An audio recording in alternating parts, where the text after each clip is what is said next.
Well, welcome back to Mr. Obsolete's Vintage Homesteading. Our movie for today, we're going to be running our little hit and miss engine.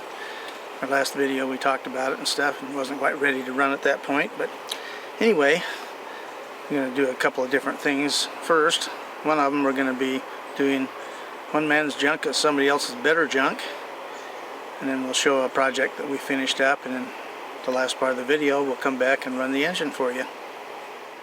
Well, for this part of the video, I'm going to be talking about one man's junk is somebody else's better junk. And the better junk is for me. So anyway, we're over at Mr. C's. He's cleaning up his dad's estate, and there's all kinds of stuff there. A lot of stuff that just needs to be getting rid of and burned or whatever, and plus all the other stuff. But anyway, he had told me that there was a bunch of old shelving over there, and he was going to burn it, and he asked me if I had any use for it, and I said, well, yeah, I can use that for kindling. So this stuff is nice and dry. Some of it's rotten and stuff, but plenty good for kindling. So anyway, using our little mini sawbuck here. So we'll get this on here.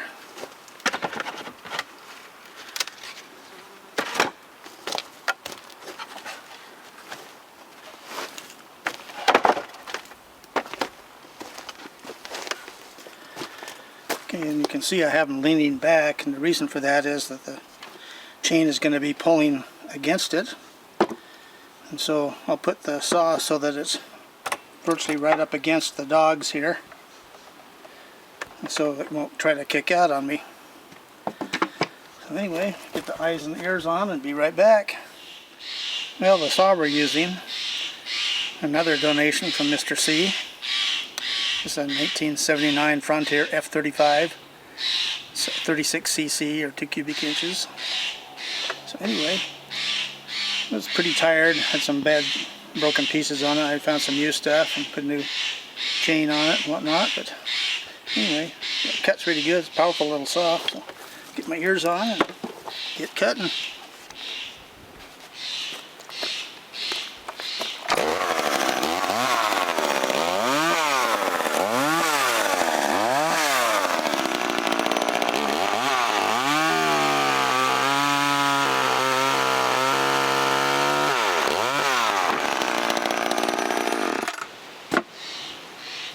Makes quick work.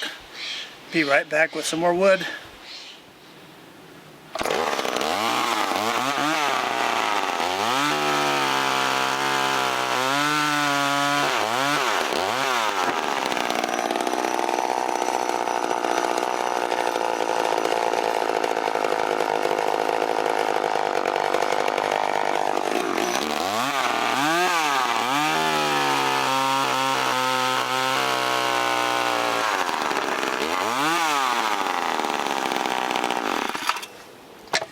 Yeah, pretty good. I think we need to adjust the carb just a teeny bit, but anyway, we'll move on to the next part of the video.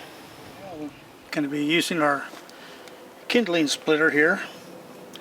Another perfect example of one man's junk is somebody else's better junk. And so what this was originally, there were these two pieces, and they were for holding firewood. A friend had it, and interesting thing though, he never had a fireplace or a stove. So anyway, after he was gone, I was given the task of cleaning up the property, and I threw these in, and I thought, well, I can make something out of that. So I just watched TV a bunch and about different types of kindling cracker splitters, and most of them I didn't like, and so I just went out to my junk pile and thought, well, what do I got laying around? So these two pieces here were the end pieces, and then this is some of the extra metal that was left over. So I cut those and made it so it's open, so you can put in any type of wood. I've done a number of videos on this before, so you can go back and watch them and get the full BS on them. And then I used an old tree stump I had, and this was a hammer I bought at a junk sale for $2, an old blacksmithing hammer.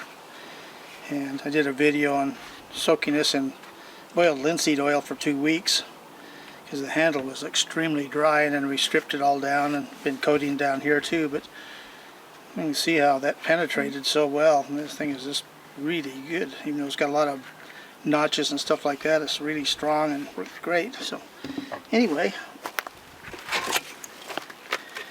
I'm going to start out by just,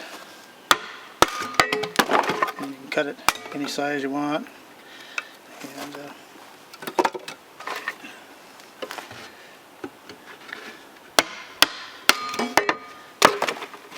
it's really quick and easy.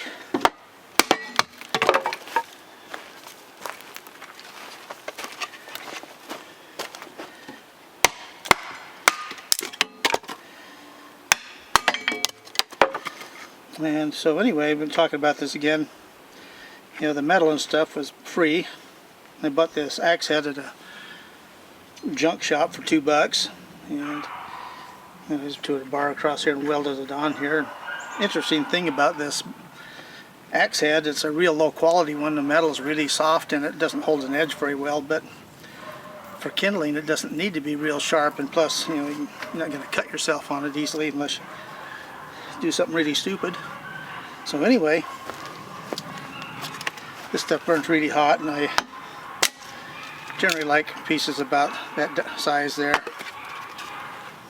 So yeah, that's going to be lighting the fires off really quickly and nice and hot too. But anyway, it's just really nice because it's so quick. I'll be right back here.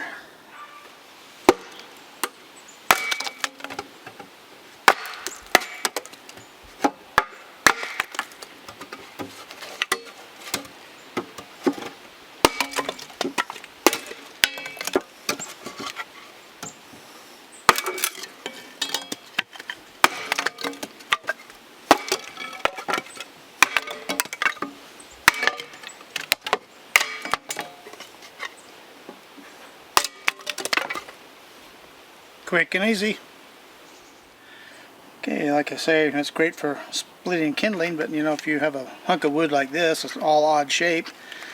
You know, the ones that have an oval opening up here, a lot of times they won't fit. But on this, I can put it in, I can put it like that, or I can take this edge over here and just knock off a piece. So that's nice about it. You can just do any type of size of wood you want with it. And I'll just give you a quick demo here. Get it set on there.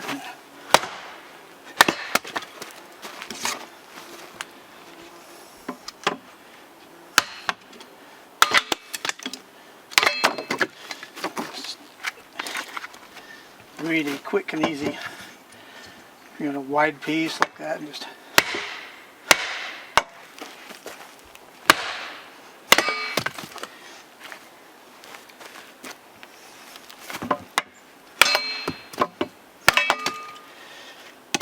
well, I consider it better than any commercial one, at least for me. So anyway, use what you have. One man's junk's somebody else's better junk. Well, here's a little project that I just finished. I showed it what it was like before I'd stained it and all that good stuff, and highlighted the wood grain in it. Talked about the files. This is for finding chainsaw files. So in my shed there, I'll have this hanging up on the wall, and then I'll have my bell saw chain cutter set up on that same area, so I can do all my chainsaw sharpening and stuff right in one spot. But what I've done on it, right here, is the size of chain for the different files. And on the top, I actually have the file size, so that if I just need a quick reference, so I need a 7/16 file for doing a 3/8 or a 404 chain. Pull it out and we're all ready to go. So anyway, little things like that make life a lot easier. And the next thing we'll be doing is we'll start our hit and miss engine. Well, now we're ready to run the engine. There's a few things that we need to show you, what you need to do before you fire it off. So we'll come over here and show you. Okay, well, the last video we showed that you take the grease cups off and fill them with grease. That grease is the main bearings on the crankshaft, and of course then there's the one on the connecting rod here, and then your oiler up here drips oil down through a pipe here on top of the piston and the rings. And then over here where the governor is, you can see there's an oil hole, so we need to put a little bit of oil down in there. And a little teeny bit on the gears and the shafts and stuff. Different mechanisms here. A little bit down on the camshaft and the roller there. There's a shaft down here, so anyway, there's lots of little points on these things to oil. And we'll come around and show you the front. Okay, well, the push rod for the exhaust valve has a little oil hole here, and you just put a little bit here and here. And this is the pin that holds the rocker arm on. Put a little there, so that's lubricated.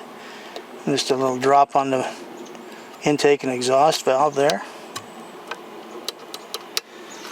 And we come over here, and here's the latch for the governor. So we put a little bit down there. So anyway, that pretty much is it. So anyway, we'll start it up.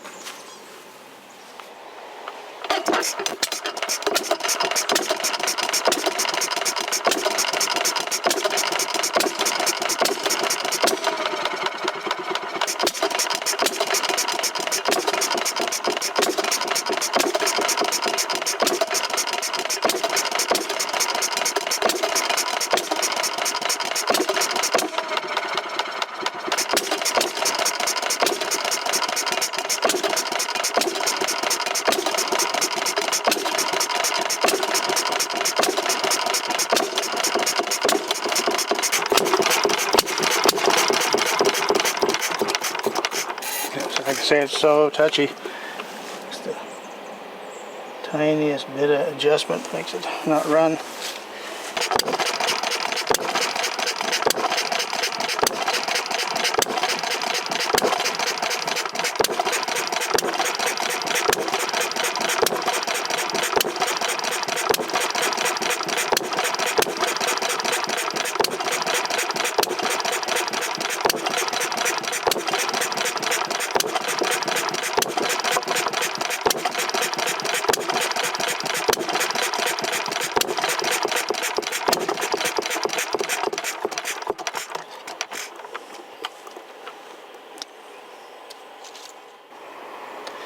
Well, there you have it. A genuine hit and miss engine. So you can see all the floppy motion in there and all the different things moving around on them. You know, they made a vast variety of engines over the years, and all the mechanical devices for operating valves and ignition and stuff are also varied. So if you're an engine collector, there's a million different styles to collect. So anyway, this is about as small as they got. For farm use and stuff like that, up to about 12 to 15 horsepower. That's what they used, and most small engines were used on the farms were like 1.5 to 6 horsepower to run just about any piece of equipment that you needed to power for. So anyway, vintage is always best. We'll see you on the next exciting video.